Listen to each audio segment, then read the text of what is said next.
దేశానికి సంబంధించింది ఎలాంటిదైనా సరే మనం మద్దతు ఇవ్వాల్సిందే.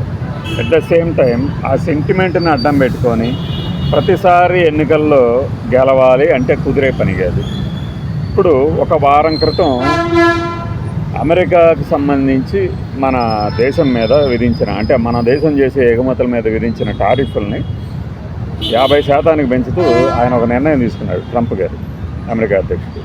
ఇక్కడ ఏం చేశారంటే ఇండియాలో పెద్దలు వెంటనే రక్షణ రంగ కాంట్రాక్ట్ ఒకదాన్ని ఏది కుదుర్చుకోవాలి, కొనుగోలు చేయాలి అనుకుంటున్నటువంటి PS-1 పోసిడాన్ తరహా విమానాలు, యుద్ధ విమానాలని కొనుగోలుని రద్దు చేసింది అని చెప్పి రాయిటర్స్ ఒక స్టోరీ వేసిందని NDTV వాళ్ళు వేశారు.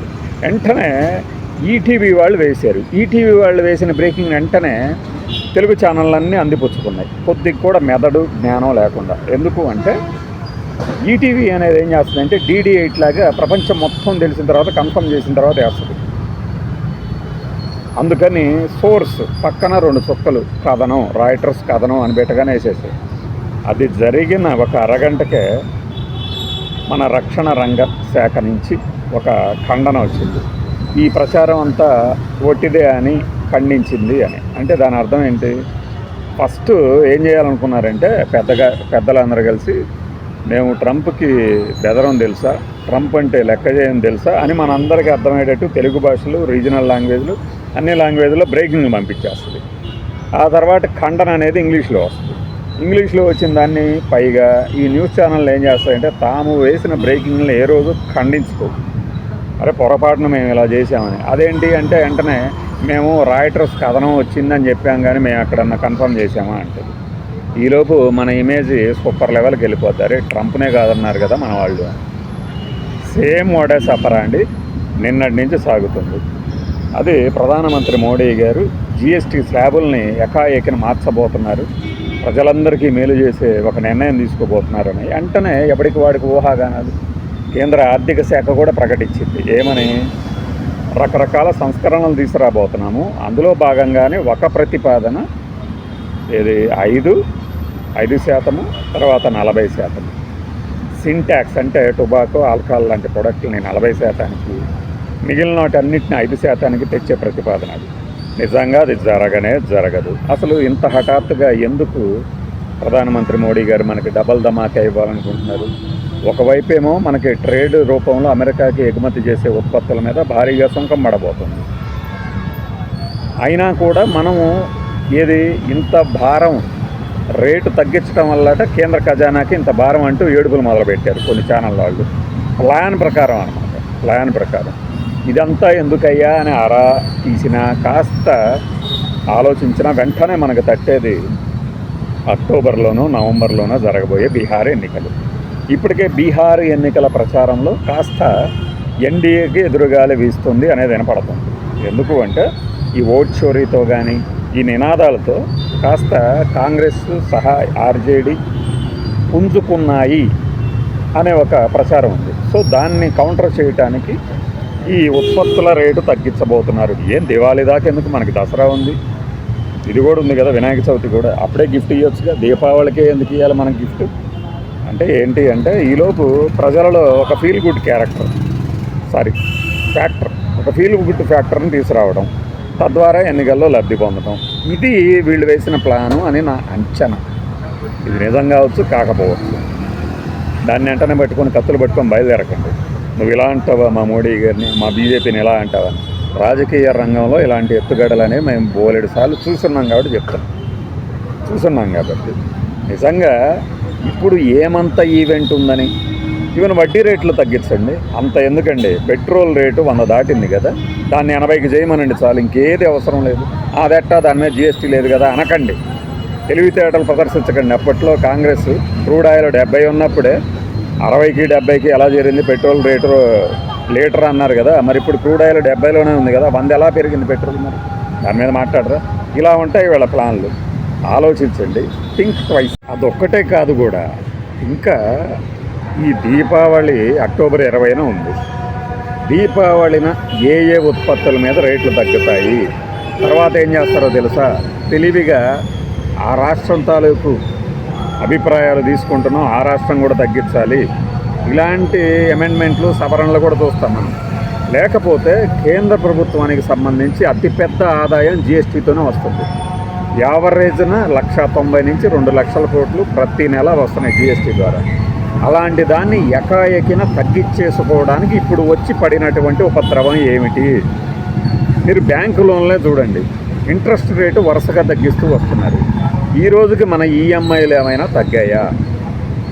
మన పర్సనల్ లోను ఇంట్రెస్ట్ చూస్తే వాచిపోతుంది, ₹2 వడ్డీ ఉంటుంది.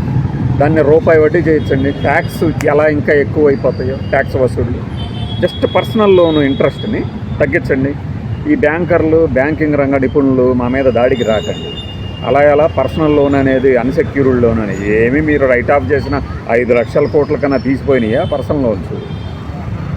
అలానే 2 వీలర్ లోన్లు కానీ లేదు ఒక ఎంఎస్ఎంఈ లోన్లకు సంబంధించి కానీ ఇంట్రెస్ట్ తగ్గించండి. ఎంతమంది వ్యాపారులు వస్తారు? జిఎస్టీని స్లాబులు ఎత్తేసేస్తారట, భారీ స్లాబుల్లో ఉన్న వాటిని తగ్గిస్తారట. ఇంతకీ వాళ్ళు తగ్గించే వస్తువులను కూడా ఇప్పుడే పెట్టమనండి. ప్రతిపాదనలు ఏంటో, ఎన్ని రోజులు తగ్గిస్తారు? బీహార్ ఎన్నికల వరకైనా ఇంకా తర్వాత కూడా కొనసాగుతుందా? ఇవి చూడాలి కదా. అంటే చాలా తెలివిగా ఒక మాబు సైకాలజీని తెలుసుకున్నటువంటి వ్యక్తులుగా ఇలా చేస్తారు. అసలు హెల్త్ ఇన్సూరెన్స్ మీద అంత జిఎస్టీ వసూలు చేస్తూ దానిని 12%కి తీసుకురావడానికే నానా అవస్థలు పడుతున్నారు. అట్లాంటిది మీరు మిగతా వాటి మీద ఎకాయికం తగ్గిస్తారా? నమ్ముతామా? చేయండి, చేసిన తర్వాత మాట్లాడండి. ముందే ఈ లీకలు ఎందుకు? అసలు నాకు తెలియక అడుగుతాను నేను. జిఎస్టీ వినియోగదారుడు కట్టడం ఏంటి? వినియోగదారుడు వ్యాపారం చేస్తున్నాడు కాదు కదా. వినియోగదారుడు అంటేనే వాడుకునేవాడు. నేను ఒక వాటర్ బాటిల్ కొంటే వాడికి వ్యాపారాన్ని ఇస్తుంటే దాని మీద పడే ట్యాక్స్ని కూడా నేనే కడుతున్నాను. మనకి వ్యాపారస్తుడు చేసేదేంటి? ఎలా పన్ను కట్టినట్టు? మా దగ్గర వసూలు చేసి వాళ్ళు కడతారా? ఇది నేను మాట్లాడితే చాలామంది ఏదేదో అనుకుంటారు, కానీ వాస్తవం చెప్పండి. మీరు అవతల వాడికి వ్యాపారం ఇచ్చిన పాపానికి మీరు ట్యాక్స్ కట్టాలా? ఇదొక్కటే కాదు, ఏదైనా కానీ ట్యాక్స్ కూడా నా దగ్గర వసూలు చేయటం ఏంటి? నీ వస్తువు, నీ ఉత్పత్తి రేటులోనే లాభం కూడా ఉంది కదా, నువ్వు కదా ట్యాక్స్ కట్టాల్సింది. ఇది చాలామందికి వచ్చే ఉంటుంది ఈ ఆలోచన, కానీ ఎవరో ఒకళ్ళు కోర్టులో వేసేదాకా ఈ సాగుతూనే ఉంటాయి ఇలాంటి. ట్యాక్స్ నా ఆదాయ పన్ను ఉంది, నా ఆదాయం మీద నేను కడుతున్నాను. అంతేగాని నేను ఎక్కడెక్కడి నుంచి ఆదాయం తెచ్చుకుంటున్నానో వాడికి పోయి ఈ ట్యాక్స్ని రుద్దను కదా. Simple logic. నేను ఆదాయం తెచ్చుకుంటున్నాను, నా ఆదాయం మీద పన్ను కడుతున్నాను. నా ఆదాయం ఉద్యోగం చేసి నా నేను ఎక్కడైతే పని చేస్తున్నానో ఆ సంస్థ మీద నాకు ట్యాక్స్ కూడా పడుతుందండి, అది కూడా వేయండి జీతం రూపంలో అని అడుగుతాను.